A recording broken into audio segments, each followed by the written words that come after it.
Hi, you're listening to When Isabel Met Aviva, a podcast about rom-coms, female-driven screenwriting, and how to break into the entertainment industry.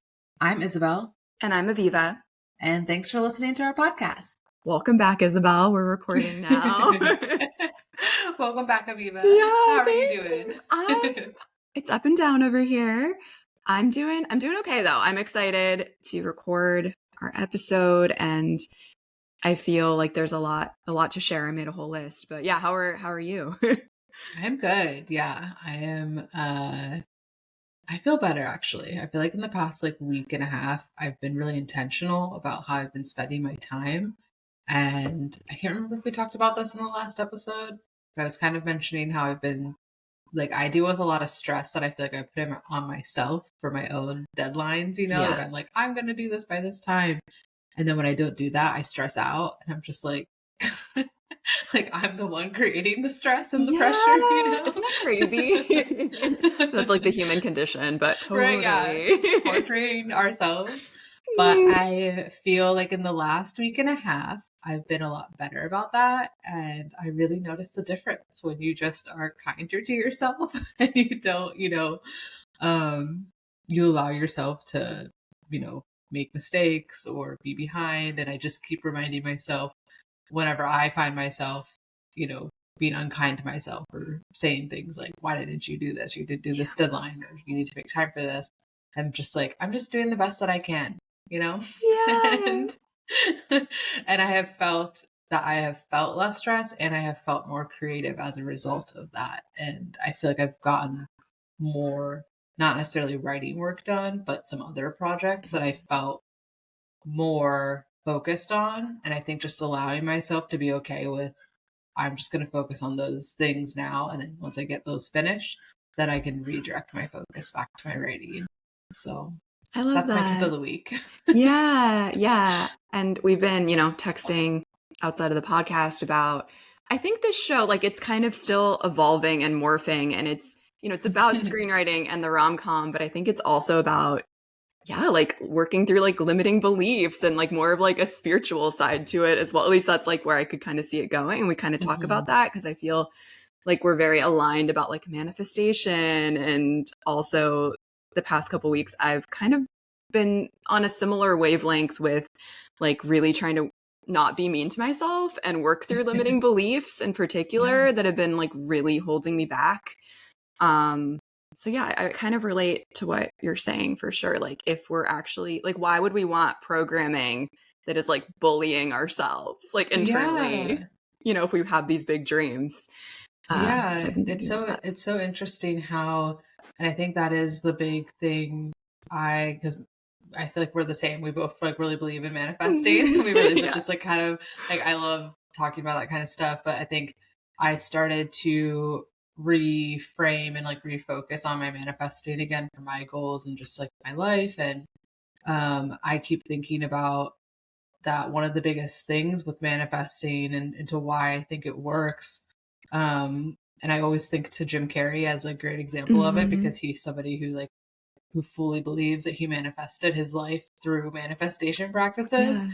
And I just think it really comes down to just not having that doubt and not allowing that doubt to exist.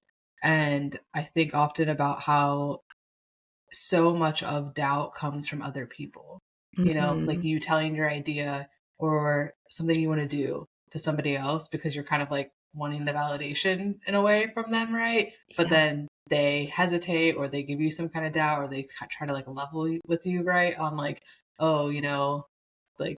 let's be real, there's this many people doing this or whatever. And then that's what plants the seed of doubt that you didn't initially have, right? So then it's kind of well, I wasn't thinking about that before. And so that's where I kind of just am, in a way, I guess, focusing on kind of keeping a little bit more things to myself because I don't want other people's doubts and opinions necessarily seeping into my own. And it's all their limiting beliefs or a lot of the time projected on your dreams or your vision for something. So it's all just projection. If they're saying, oh, your dream isn't realistic, blah, blah, blah. I don't know. I feel like that says a lot about that person potentially. Exactly.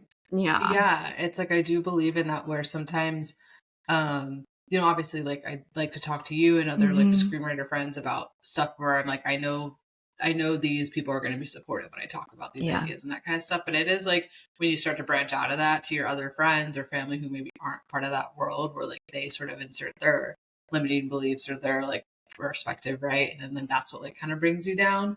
Yeah. But sometimes I just go back to like the core like for yourself of just like thinking about like what do you want, what do you envision for your life. You don't Hmm. have to tell everybody all of that, like I think Yeah. that's the big thing too with manifestation is like I think there is something to like you know putting it out there, like us wanting to get Zach Efron on the podcast, like I think there is something to like if more people just sort of like putting that energy out there Yes. for us, like I think that will help with that kind of thing. But like other things in life that you like really want to accomplish, like you don't necessarily have to tell everybody about it, and you can Hmm. manifest it in your own way by like keeping those certain things that are maybe like more just for you to like know that you're working on.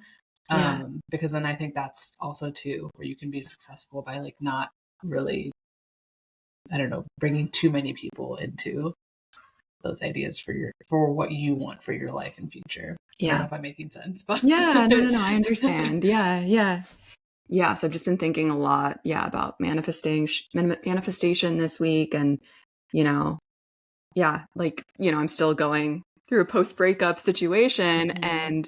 But I do feel like it is really helping me figure out what I want. Like it's been Yeah. very transformational, and like I've really been trying to use it. Like it all hasn't been easy, but like I've been really trying to use it for like leveling up and like realizing like maybe I should like stick to my dreams, really keep my vision of like what I want my dream life to look like now that I Yeah. like have the space. So I've been thinking about that a lot, and like my vision, I have a vision board over there, and like I just Yeah. really want to use this as like a portal for transformation, which sounds so like Yeah. spiritual, but like I really am seeing it that way. So Yeah. Oh my gosh, I love that. Yeah. yeah. So we're definitely, I would love to bring on someone who like could talk to us more about manifestation, because that would be really Yeah. fun. Didn't we have somebody that We, we were thinking about for that yeah, I before? don't think she ever said yes, but we can like reach out. I don't know. There are Okay. multiple people I could actually envision, but yeah. And in a weird way, let's see if I can even articulate this. Like film is kind of, it's like, it's a visual medium. Like it's very much like almost like a like manifestation in a way, like, like we're just imagining something on paper and then it Yeah. comes to life. And that's kind of how I deal with my, my meditations, all my visualizing. So I don't know. There's some sort of like cohesion there as well. Yeah. Yeah. No, I agree. And you're just reminding me too that when after I finish my Indian rom-com, I Yes. want to Gonna finish happen. I want to go back to my I started writing this like comedy family movie I think I've told you about Hmm. before, about like the siblings that go and visit their parents at their like retirement community. Yeah. But that one is all about like the power of manifestation in kind of Love like it. a time loopy way. Hmm. And I think I want to go back to that and like finish that script too, because it's actually almost done. I think I just need to Yeah. Just need to make sit sure down. everything makes sense. But I do remember when I reread it like fairly recently, and I was like, this is pretty funny, and it is kind of like it really kind of goes into the like um all the different types of healing things. Like there's like a salt cave, and then it's like they talk about Love it. how like repeating mantras like lead to something, and Hmm. then there's I don't know, I just felt like I haven't totally seen a movie that kind of goes into that sort of like mystical power, I and love it. Yeah. I Sound kind of want it. baths, and Yeah, I'm into all that exactly. stuff. Yeah, yeah. Same here. No, I'm like I'm yeah, all like in. the last sound bath I went to, I could like really feel the like emotions it like brought up out of me through like the music just like ringing in my body. And I remember being Hmm. like, wow, yeah, that is what it's doing. It's like certain like frequencies just hit Yeah. you. I'm leaning into that side of myself like so much more lately. And I feel like, yeah, well, I can share hopefully that like, yeah, I'm hopefully visiting you in LA this summer. And I'm just Yeah. like, I definitely associate like LA is kind of the like, like more spiritual offerings. I mean, Seattle maybe, but like, I just feel like LA has like alternative stuff that Yeah. Oh my God, we should totally sounds go to a great. sound bath. Yeah. I can definitely give you a very like woo-woo experience. I am so down. Venice Hollywood area or something. Yeah. Hollywood But I just plus realized too, we have to go to we should definitely take a photo at Zac Efron's star on the Hollywood Walk of Fame. Let's do it. For like I'm so our down. manifesting continuing.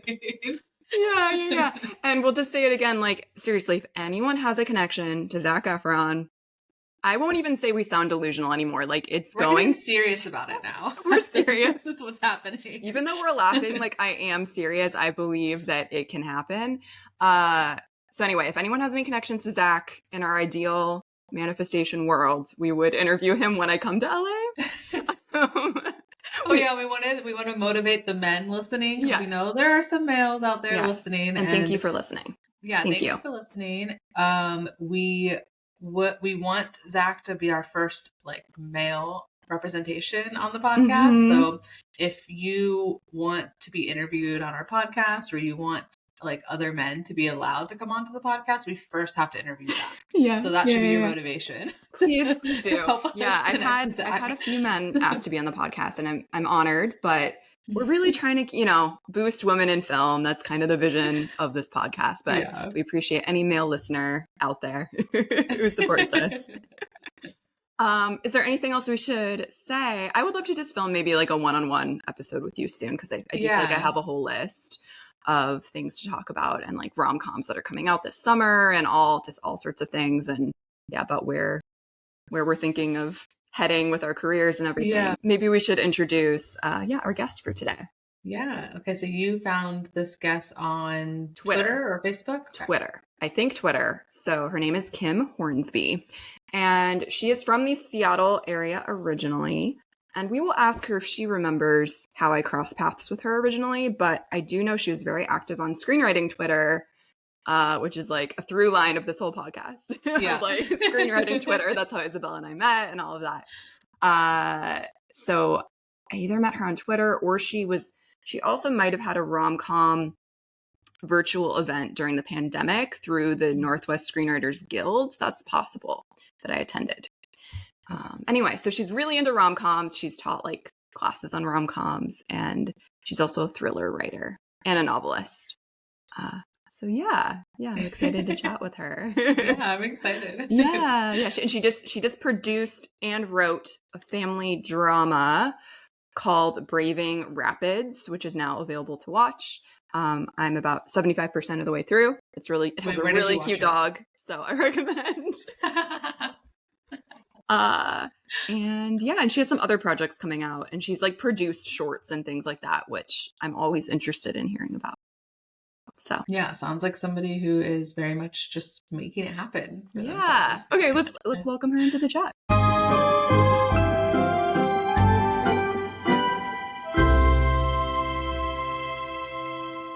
Welcome, Kim. Thanks for joining us. Thanks for having me. I'm excited to be on a rom-com podcast. And when you started this, I was like, yay, go rom-coms, Just I'm a huge fan of romance and comedy as well. And so it's just like, I love that you took the initiative, you both, and to do this, because hashtag women in film, hashtag rom-com. Thank you. There are not enough podcasts that I know about this amazing genre. So well, that's good for you. It's very niche. It all funnels into yours. So Kim, we were talking a second before we recorded, but we were saying that I think I encountered you through the Northwest Screenwriters Guild. I think that's how I first learned who you were. Does that sound right? We both belong to that Seattle group. Although, it's screenwriters from all over the Northwest. But I think we're both in the, what do they call that group when you level up? Anyhow, we're both, in that faction of the Northwest Screenwriters Guild. And it's a really great supportive guild to be in, with lots of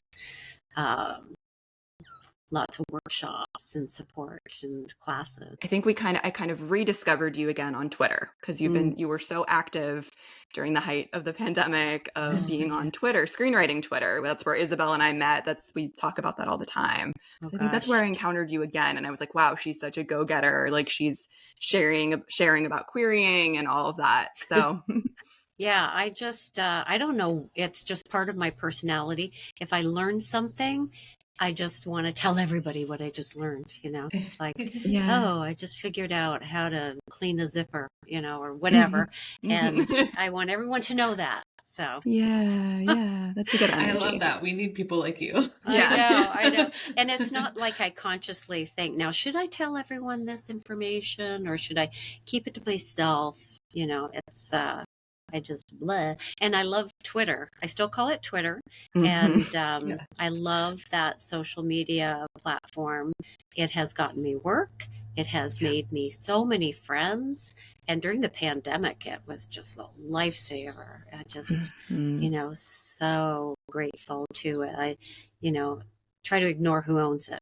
So yeah, it was such a fun place. That was going to be a question I had for you, was like, if you found success on Twitter from, I think Aviva and I were talking about there being that like pitch, what was it called? There's like a pitch. Screen Pit. Screen Pitch. Yeah. So Screen Pit is mine. I developed it and brought in a couple of people because if it failed, I didn't want to have I didn't want to take the brunt of all that. And they have helped me develop it.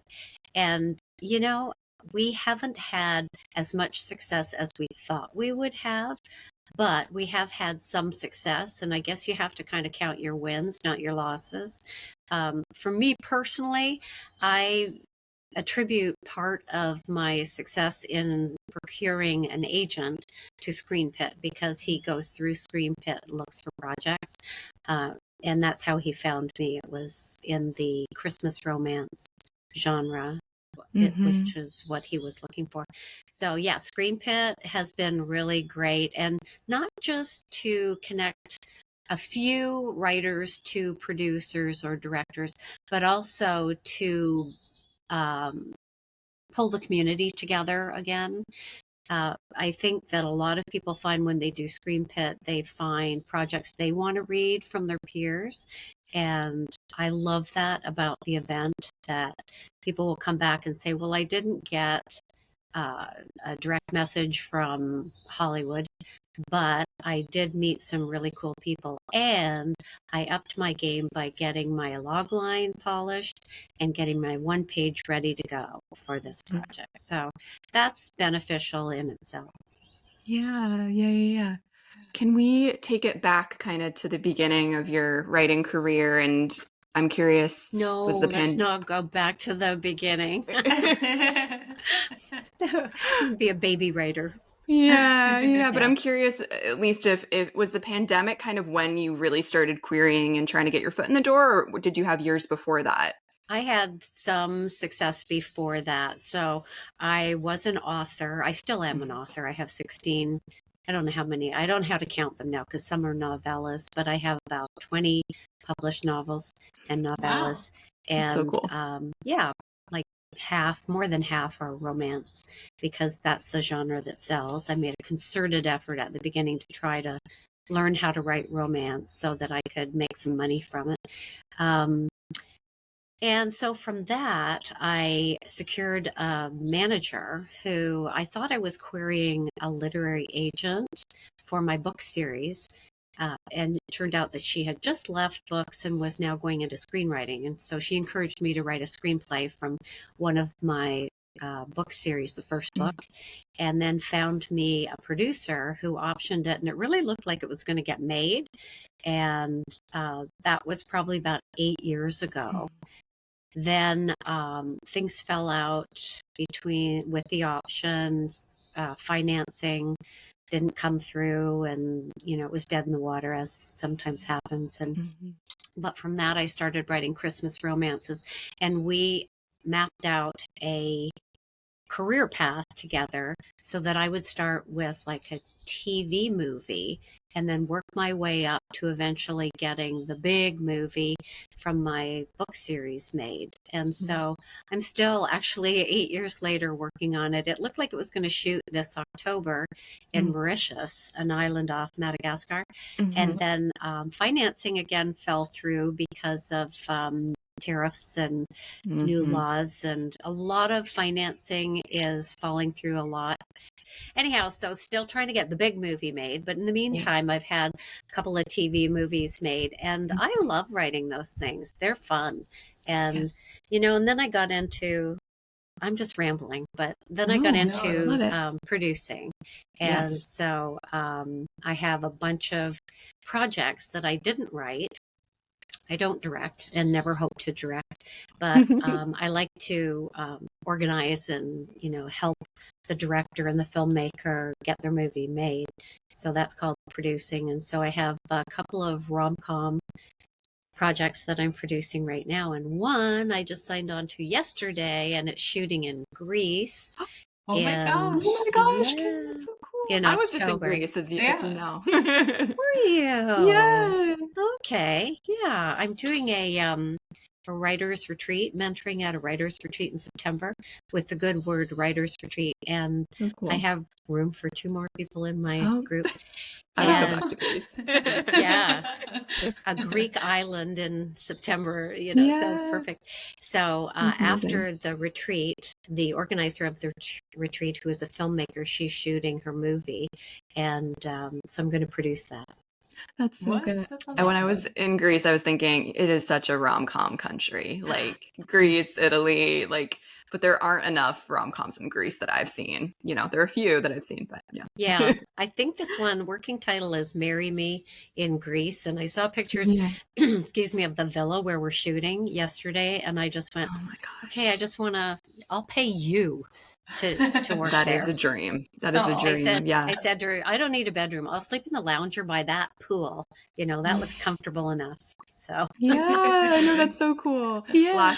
Last episode we were talking to Diane Drake, who wrote Only You, which is set in Italy, so kind of the same vibe where you both are living your travel dreams through writing and film. Right. Diane likes to travel. I know her. She's cool. And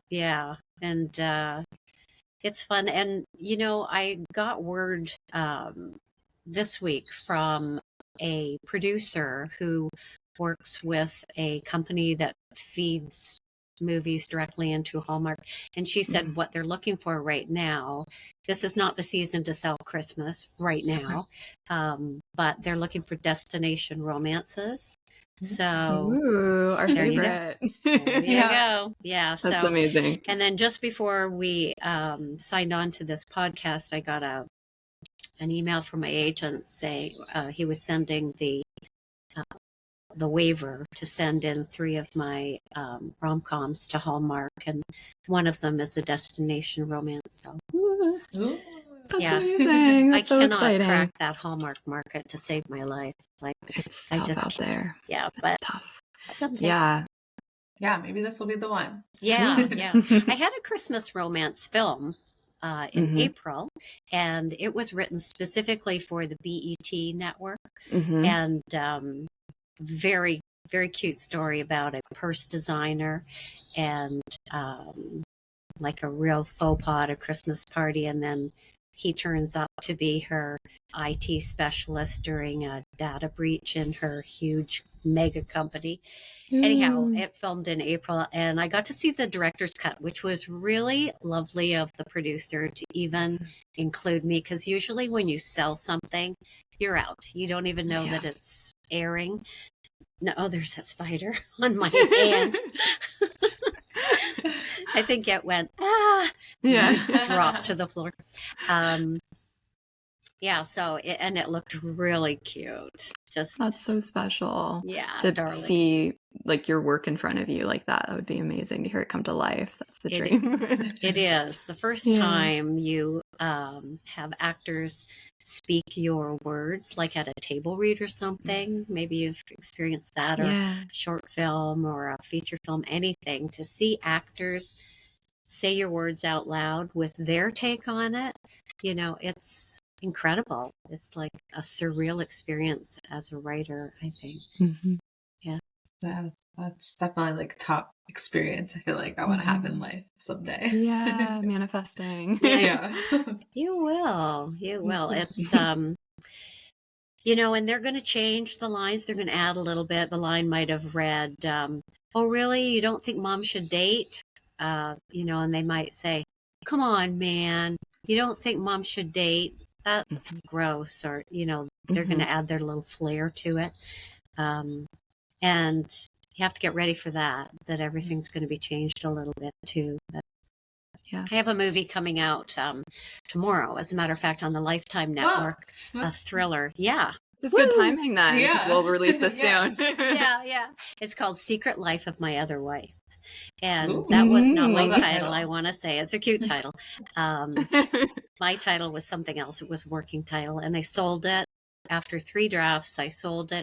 They had another writer come in and do something to it. So when I watch it tomorrow night, I'm not even sure my name will be on it. I hope so. I hope so. Yeah, it's on there on IMDb, but Yeah. when I watch it tomorrow, it'll be interesting to see how many of my words made it to the actual film. All the characters are the same, and the blurb reads exactly like my story. So that's so exciting. Looking forward to. Wait, so which channel is tomorrow? Lifetime Movie Network. Okay, we will put it in the bio and everything. Secret Life of My Other Wife. It's about a polygamous marriage, and the wife's not quite liking the new girl. It's a thriller. Very dramatic. Yeah. I kind of want to back up a moment and ask about, so it sounds like you were writing novels first, and then you wrote your first screenplay for one of them. I'm kind of curious, when you went to write that screenplay, did you know anything about screenwriting? Like, how did you learn how to write a screenplay, or what was that process like for you? That's a good question. And it's something that I talk about a lot because I teach the adaptation now. And I have a class June 28th on Zoom, teaching the adaptation from book to screenplay. At the time that she said, "Could you write a screenplay about this book, about this novel? Do you know how to write a screenplay?" And I said, "Maybe."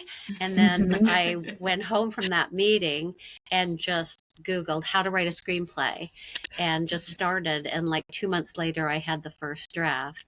I got Dave Trottier's Screenwriter's Bible, and I pretty much carried that from room to room with me. I read it front to back to front. I used it as a reference book. I still used it as a reference book. And then I bought recipe cards like they suggested, and I wrote out my favorite scenes. I went through one of the hard copy versions of that novel and highlighted every piece of dialogue I thought should make it into the movie, every scene that was pertinent to furthering the plot, everything that was visual and needed to be in there, and then ended up with a screenplay that, and then I have like this overconfidence thing that just keeps me thinking that I'm going to do really well in life, and I'm going to make, I'm going to win that sewing machine they're raffling off over there in the corner. And so I just assumed that the screenplay was great and put it in contests. And I actually got a little bit of validation from some contests, and then cleaned it up over the years. And now it's actually going out again. Me and that first manager I had, who got me into screenwriting, who is now producing. She has a show on Great American Family. I think it's County Rescue, it's called. And she has a couple movies out now. She and I are co-producing that original project from 8 years ago, and we're looking to attach a director to it. So I just had coverage done on the 27th version of that screenplay. But yeah, I just kind of looked it up and started writing. I bought Final Draft and I went, okay, well, they format it for you, so that's good. Yeah, step in the right direction for sure. Yeah.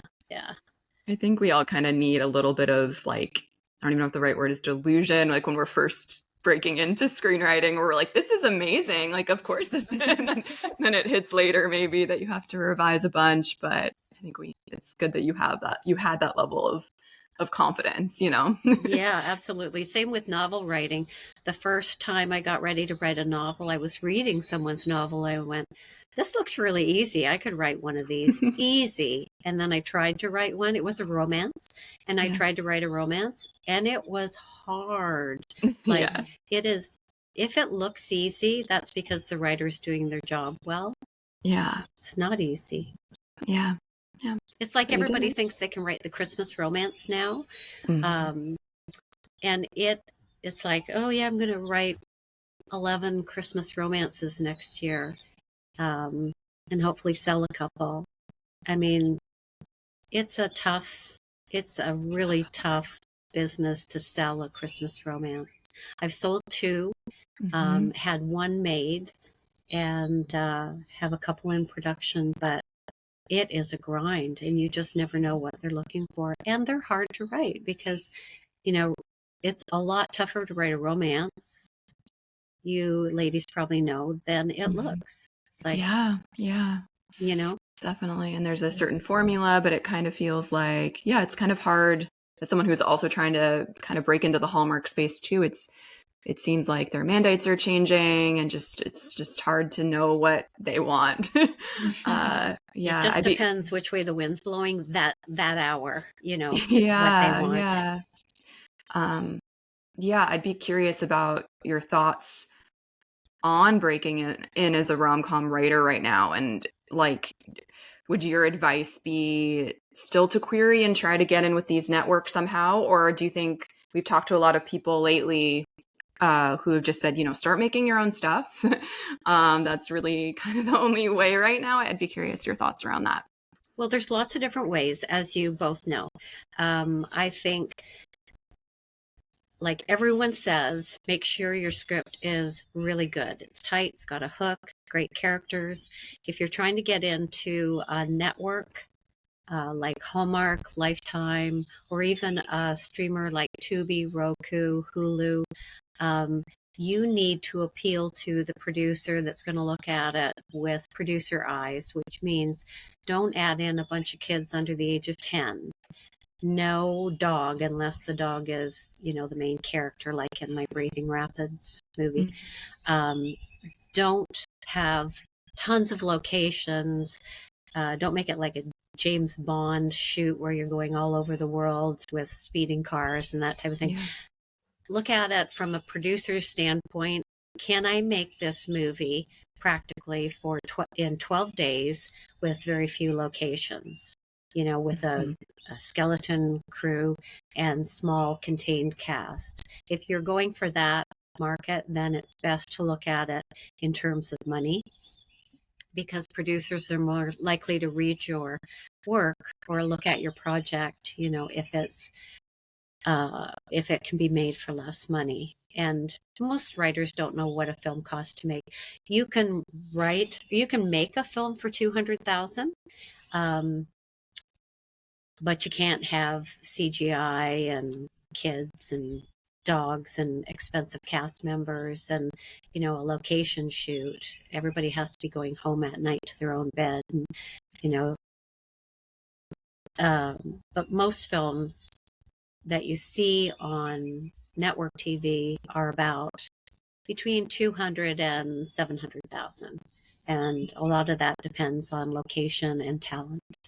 But I'd say if you're trying to break into the rom-com market, just write the best hook you possibly can, something that is totally different, like it's set in a volleyball making factory, or something that don't do that, but you know what I mean. Like something that has a really cute hook. Like she's a glass blower. I have a new one that's a Valentine's Day rom-com, and it was recently sent to, I can't remember who I sent it to, people who feed directly into Hallmark, and they said, oh, we just had a glass blower artist protagonist.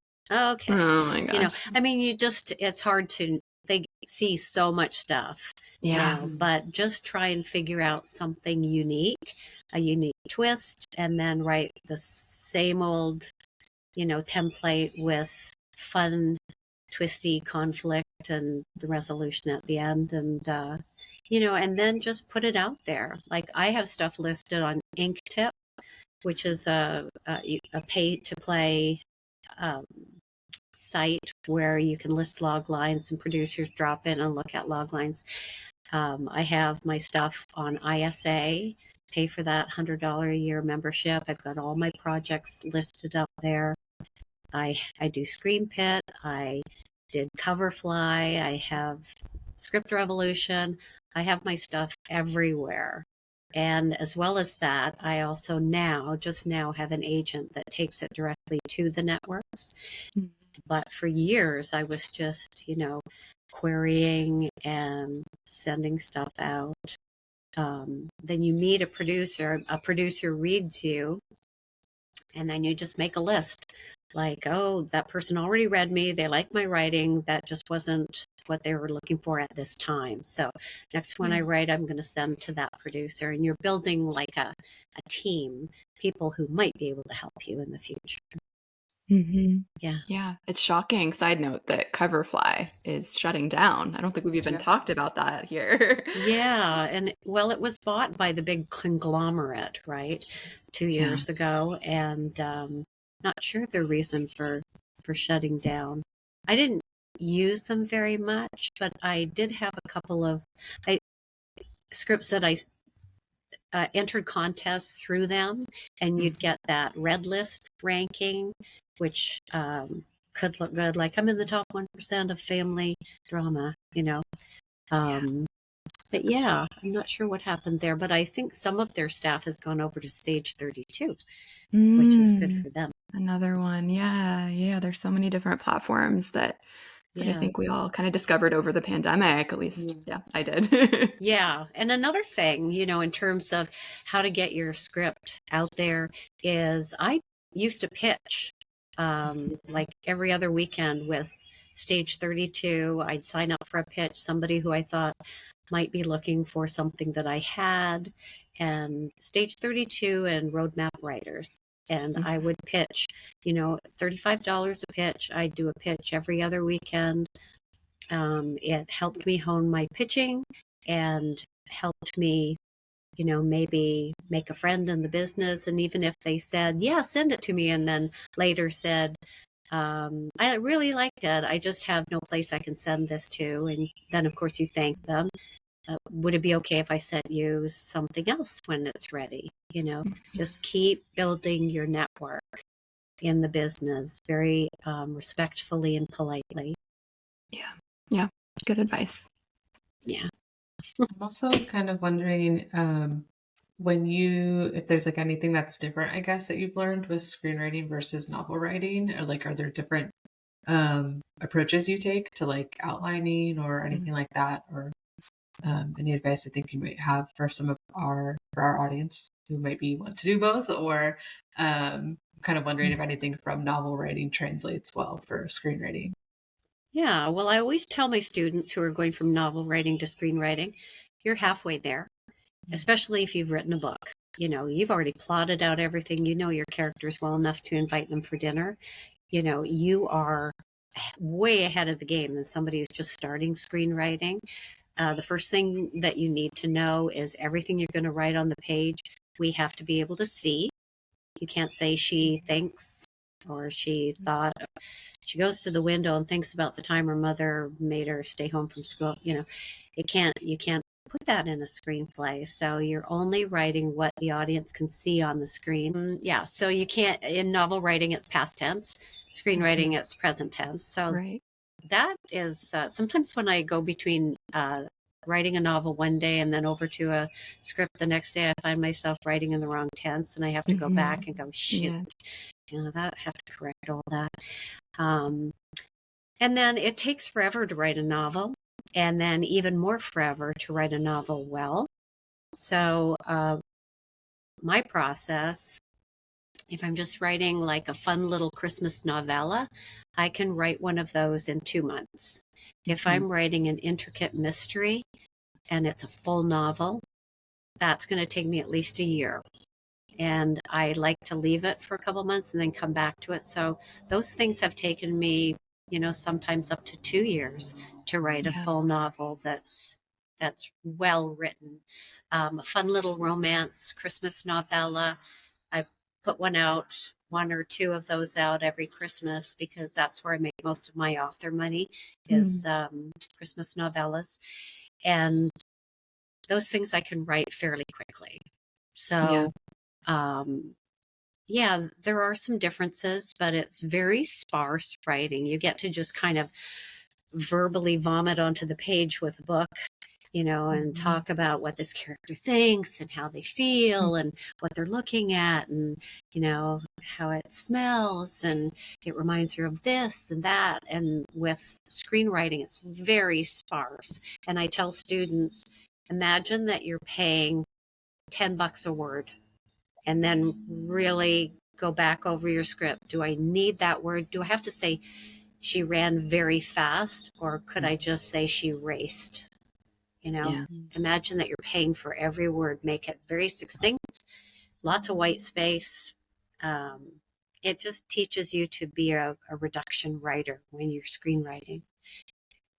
Like reduction cooking, when you boil off all the water to make a nice, vibrant sauce. Good imagery. Yeah, and I imagine as well, my assumption would be, at least, and you could tell me, if IP is really hot. So if you have a book version, do you think that helps with querying when you're trying to kind of sell the screenplay? Like, does it help to have IP? I think it does, even though they will say to you, well, unless it's a bestseller, that doesn't help at all. But I do know someone who recently, she's filming a drama this summer, and she quickly wrote a book to go with it because she wants to be able to have IP to sell after the movie comes out. She wants to refer to it in the credits. So, so she wrote. So I think IP does help. I don't know that it's the be all and end all because I have IP. Like a lot of my screenplays are from IP, and I don't know that. In several cases, people have said, "Oh, okay, a best-selling series, interesting. Let me take a look at that." But then, I'm a USA Today best-selling author, but I'm not so big like Stephen King and Stephanie Meyer or, some of the really successful writers, like Jane Krantz and Nora Roberts, that people go, oh, well, let's get that, because I get told all the time, you're not a big enough writer for your IP to matter. Okay. Except if I'm promoting, I'm trying to query a TV series and it comes from a book series of mine, I think people look at it a second time because of that. Like, I've got like a fan base, I've got following that's interested in seeing this on the screen. So even though I'm not Nora Roberts or, one of the big romance writers. Yeah, no, that makes sense. Yeah. Makes you seem more impressive for sure. And they say, you'll read, oh, even IP, like if it was taken from a newspaper article or a short story that you wrote or, something that you, like a song or a play that you wrote,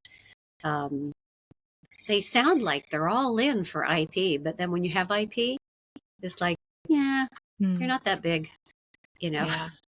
So I wouldn't make it an important part of my life to make sure I'm an author as well, because I haven't found that it has helped all that much, to be honest.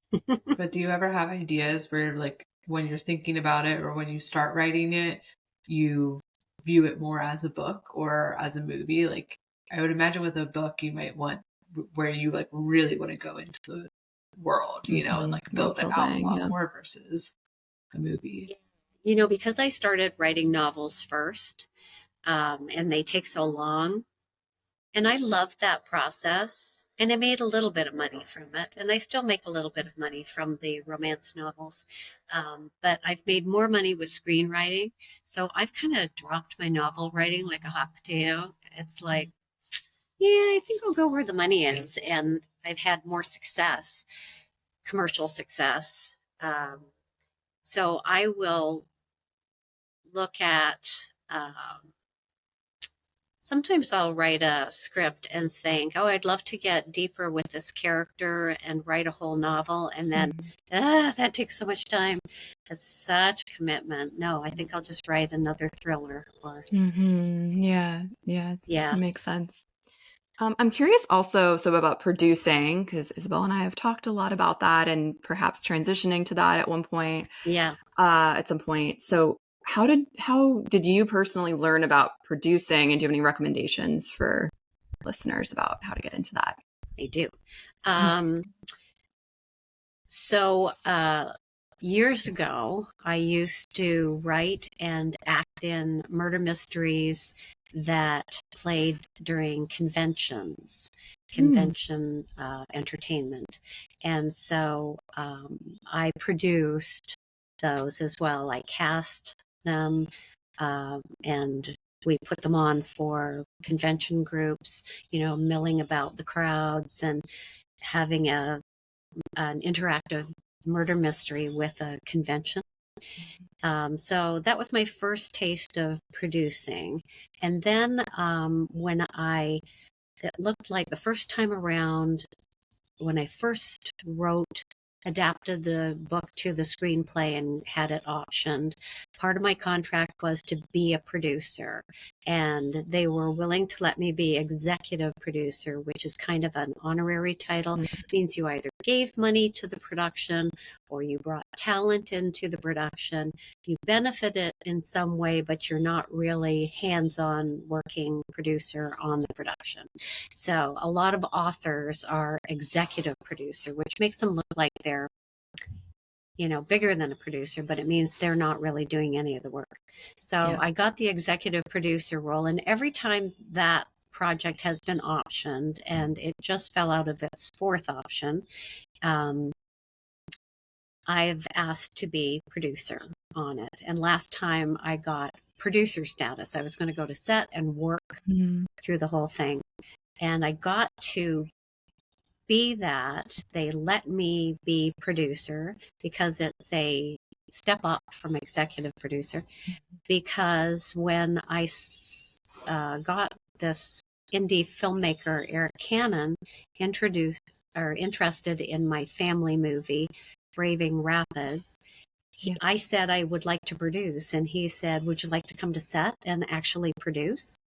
Or do you want to be an executive producer? And I said, I'd like to work on set every day and be a producer. I'd like to learn that. And he said, I'll mentor you. I'll show you how to be a producer. So you have to come to Utah for the summer. We're going to spend the summer on a river rafting and with a puppy. And I went, oh, that just sounds terrible.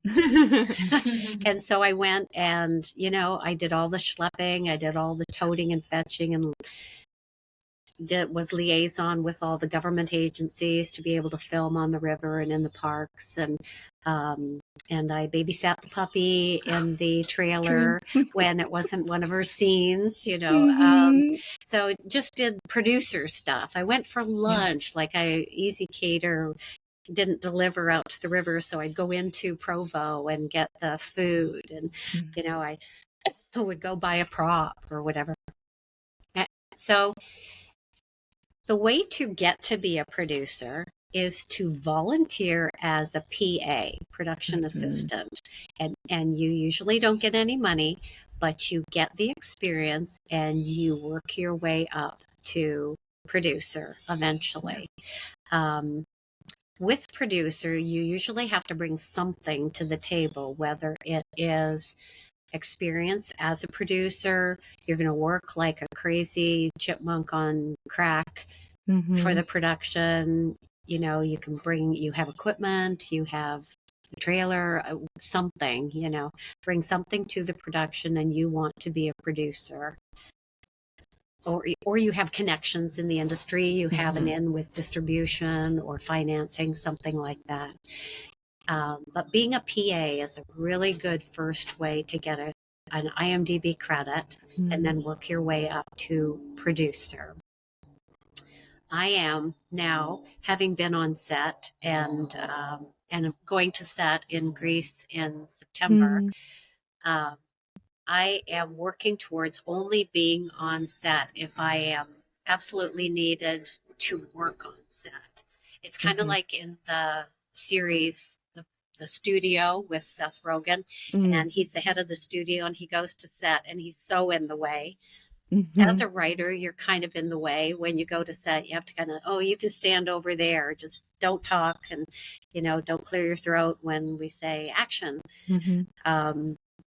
But if you're a producer, you're actually needed there. So I only like to be on set if I'm actually needed. So does that answer your question? Yeah, no, it sounds like it was really good. Like it was like film school. It sounds like, being on set and getting that experience. Exactly. I just ran a writer's retreat here on Whidbey Island off Seattle, and we had 11 writers. Before they came to the retreat, they all wrote one page and passed it on to the next person of a murder mystery. And it turned out really cute. It's called Murder at the Writer's Retreat. Yeah.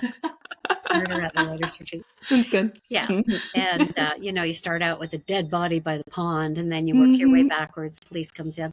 It was really cute. And so everyone came to this retreat, this gorgeous house and property, wanting to write, but we filmed the short film as well alongside. I brought in a crew. And so this was going on, the filming of their movie. But if they wanted to go off and write, there were lots of little rooms and they had their own suites. And there were places on the grounds by the ponds where you could write. So they had the option to go write, but I swear nobody did. Everybody just stood behind the camera and watched their movie being filmed. And some of them decided to be part of the crew to get that experience and that credit. So we had one was a boom operator, one was a scripty, one was a PA that lugged equipment. A couple of people were in the murder mystery because they had acting experience. So that was like a film school to do something like that. Yeah, I've been contemplating just making a short film this summer. Like it kind of hit me yesterday. I was like, maybe I should just do it. You should. I have a 5-page script and I have not made a short in I've only made one years ago. So I should just do it. You should. Just even 5 minutes. It's worth it. Yeah. Especially if it's proof of concept of something bigger that you have. Yeah, making a short. That was how a lot of this started too, was that I came home from Austin Film Festival in, 2022. And I wanted someone there to say, I want to buy your short. I'm going to make it. I'm a filmmaker.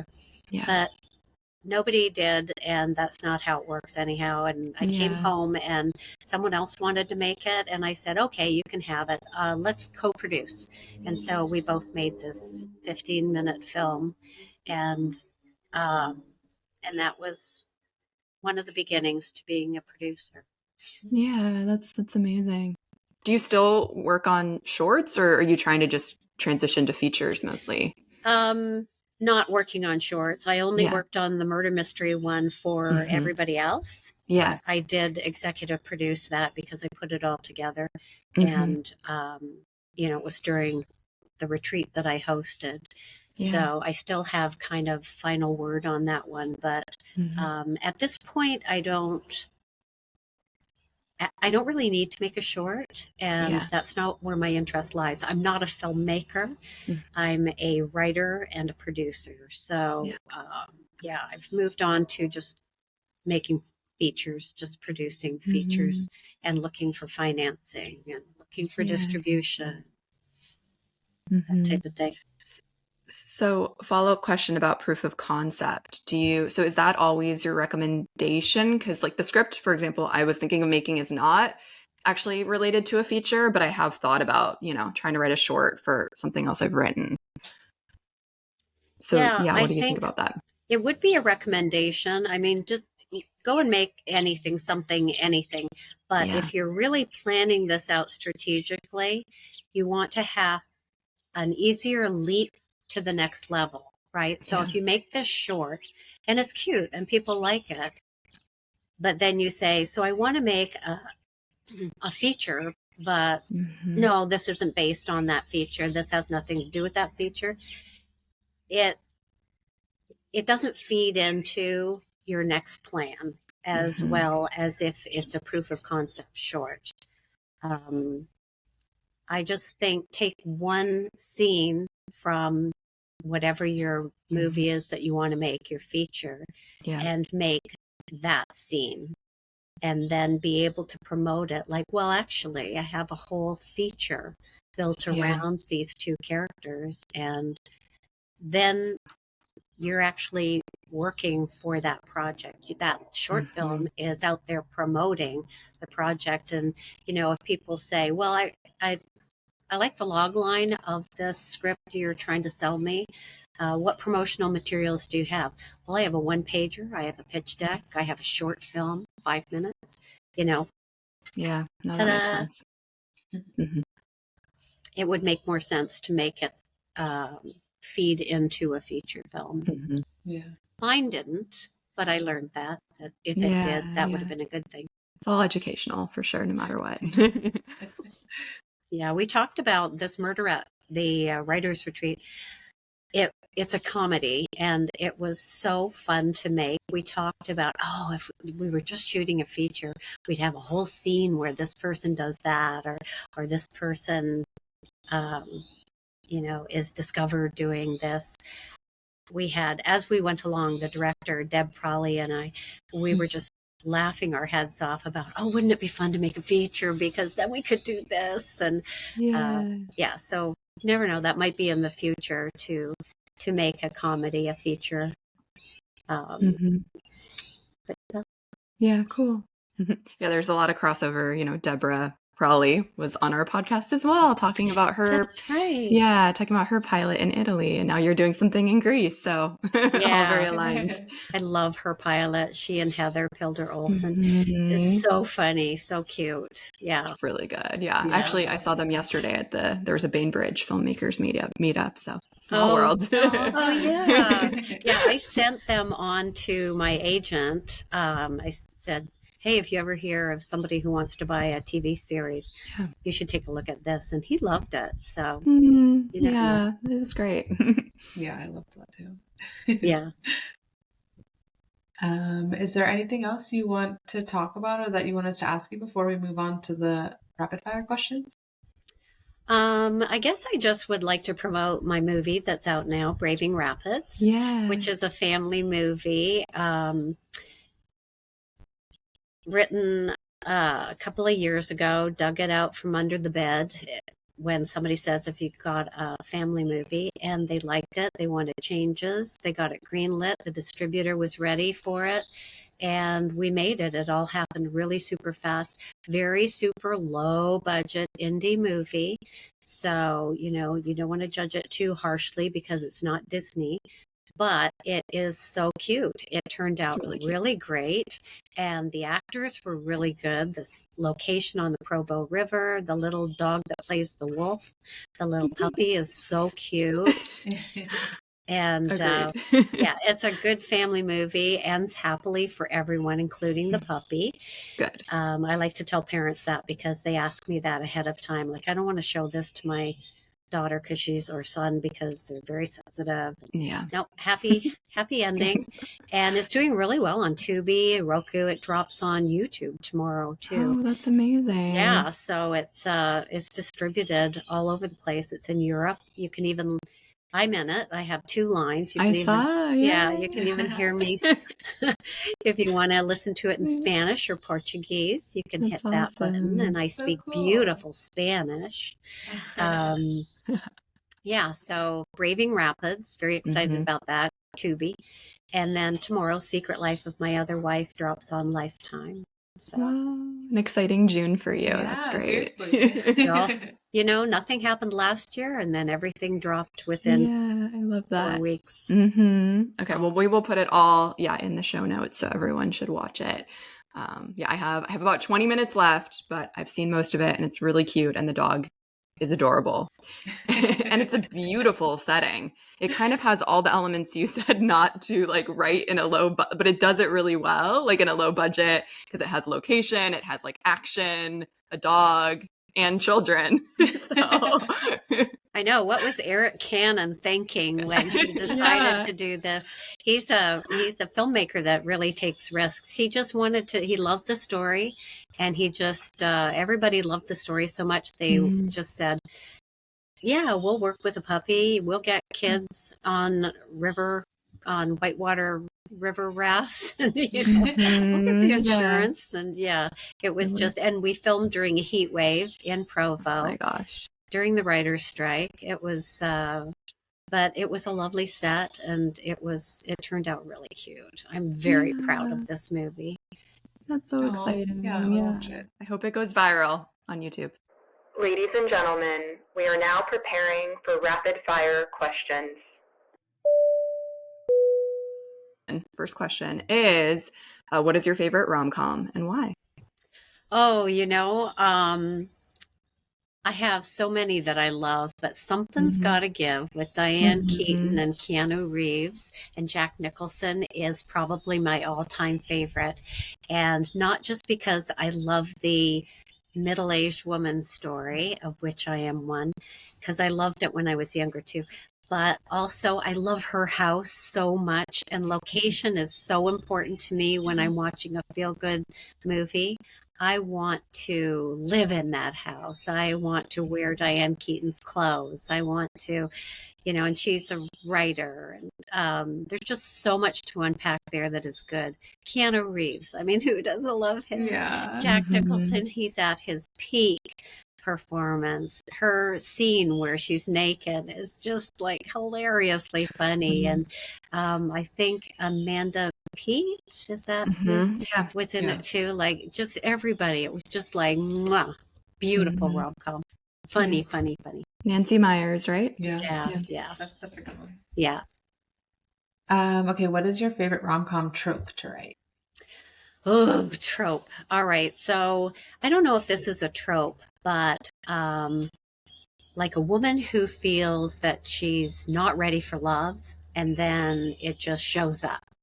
And that's her conflict, that something keeps her from falling because she is super happy in her own life and wants to be independent, or super sad in her own life and needs to get her SHIT together. That is a favorite for sure. One that I don't write a lot is Enemies to Lovers. And I'm not sure why. It just doesn't speak to me. But I love the one where the woman is just bopping along in her life and he shows up and she's like, no, not ready. Not ready.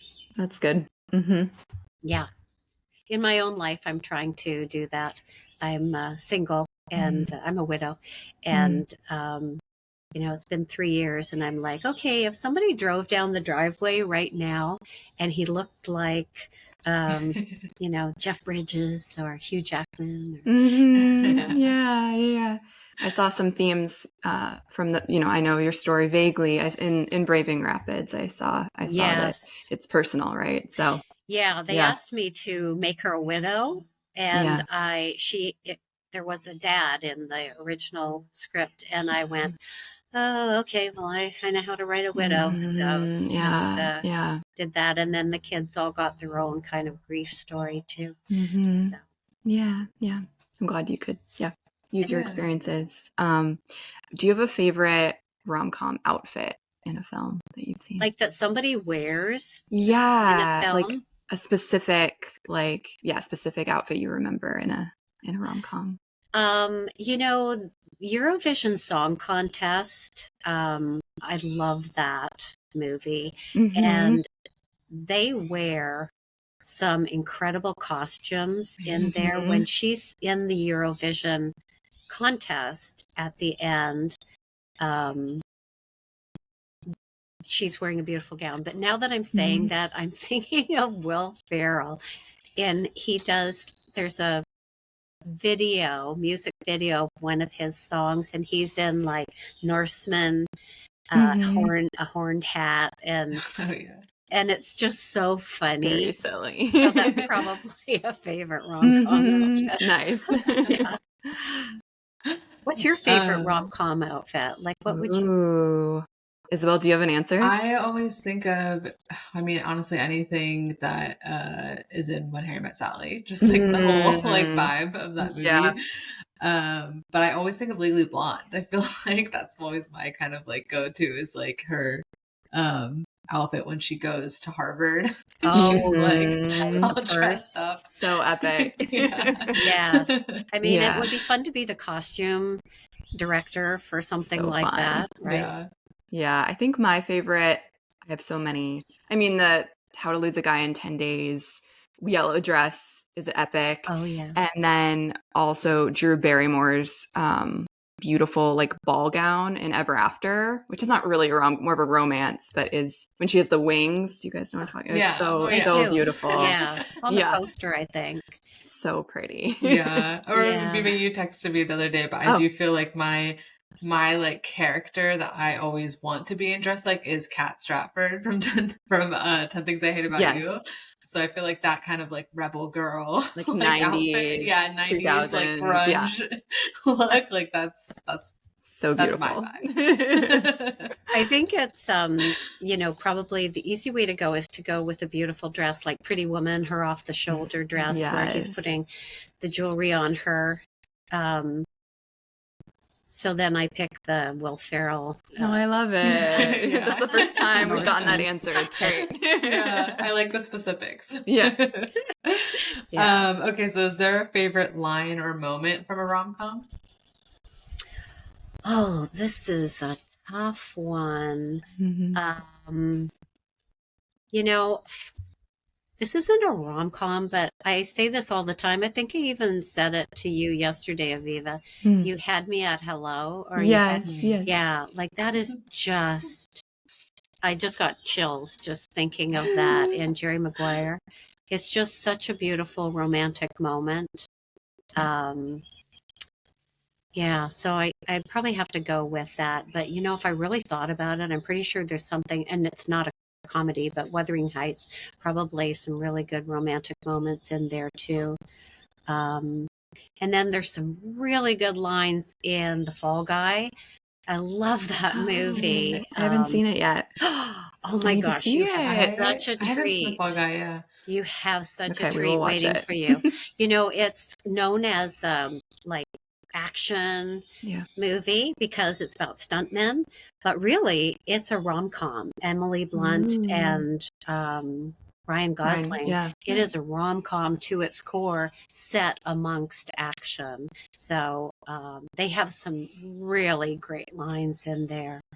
And The Hitman with Glenn Powell. There's some funny stuff in there. Have you seen that one where he's just a school teacher?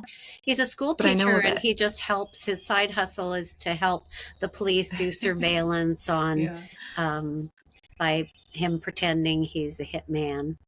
It's based on a true story, right? Is it? I think so. Good writing. Excellent script. Glenn Glenn Powell wrote it, right? Yeah. He wrote it? Yeah. Oh, I didn't know he wrote things. He co-wrote it, yeah. And that's cool. Yeah, you need to watch it. It's really funny because he goes off in these different disguises pretending he's a hitman.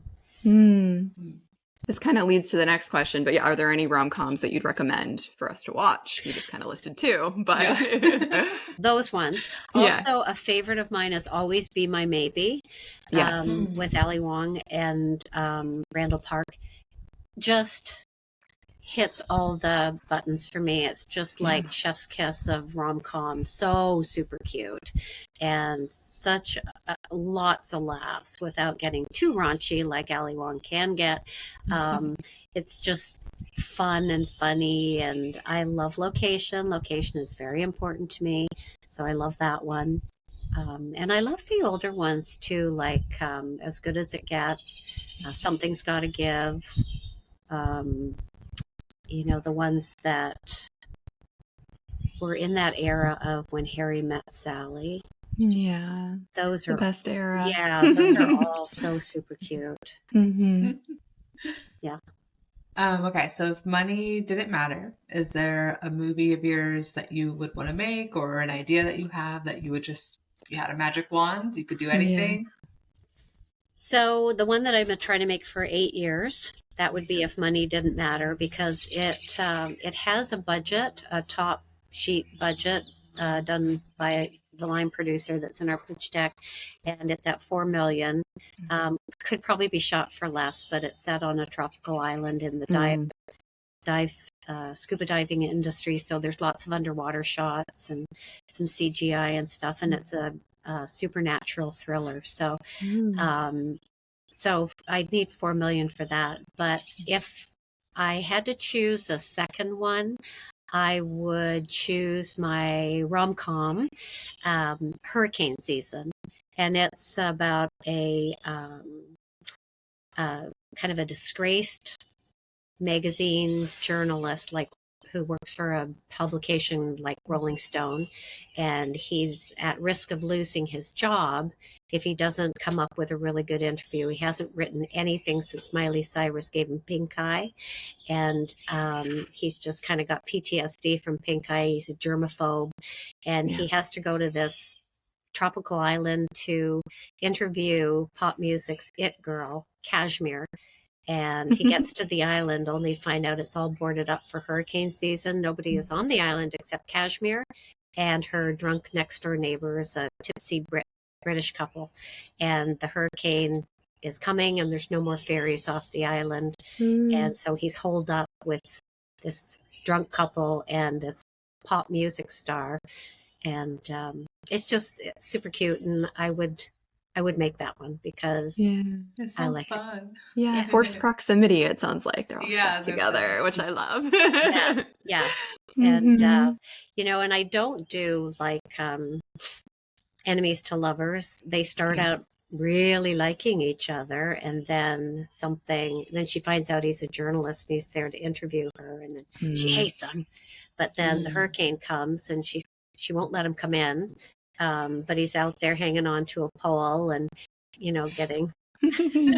getting whipped off into the sunset. She lets him come in, and they hide together in her walk-in closet and play Scrabble, and eventually soften to each other. And it's cute. I like it a lot. I envision somebody like Ryan Reynolds before he just got so ick with Blake Lively.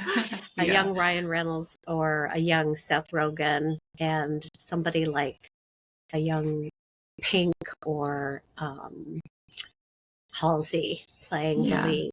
Cool. Awesome. I love that. Yeah. I love the image of a guy like hanging on for his life. Yeah, that's fun. Please, even though you don't like me, pick it up. And then and he's out there with a baby crocodile, which actually in the Bahamas where they are called caimans, and they feel sorry for the caiman, and they open the door enough that the caiman can come in. It's plastered up against the door, and so they open it so that it can come in, and then they close the door once it comes in, and then they're afraid to come out after the hurricane to see if the crocodile's going to eat them. Oh no. That sounds fun. Okay, cool. Well, finally, where can we follow your filmmaking journey online? Where can we see your projects? Just all the plugs. Well, I'm on social media, as you know. Twitter, really big on Twitter. I'm on Bluesky as well. Just my name, Kim Hornsby. And also on LinkedIn. I'm on Facebook, kim.hornsby1. And I don't have a newsletter anymore because that was just too much work. But you can follow me on social media, and I post every day. Also on Instagram, I post there about once a week, maybe once every 2 weeks if I forget. That's not one of my favorite ones. But Twitter, I'm on every day. Mm-hmm. So you can always DM me on Twitter. My DMs are always open. So yeah. Sounds good. Awesome. Yeah, and everyone watch your projects again. We will put them in the show notes. Braving Rapids and your new Lifetime project will be there too. Thank you. Thank you for letting me bleh. Of course. It was lovely to chat with you. Yeah, my thanks so dog much. was quiet through the whole thing. Like, I saw like part of his face. Your whole background was so calming to just look at and listen to you. So if you're listening to this, people, you should watch the video. Yeah, go to YouTube and Spotify for the visual versions, everyone. So anyway, thank you so much, Kim. And have a good day. This has been an episode of When Isabel Met Aviva. Thank you so much for listening. If you want to stay up to date with our episodes, please subscribe. Bonus points if you leave us a positive review. You can follow us on Instagram at whenisabelmetaviva and on Bluesky at whenisabelmetaviva. You can also find our personal profiles on Instagram and Bluesky too. Feel free to reach out if you have any questions or need any advice about your screenwriting career, or if you just want to obsess over rom-coms with us. And don't forget to watch and write as many rom-coms as possible.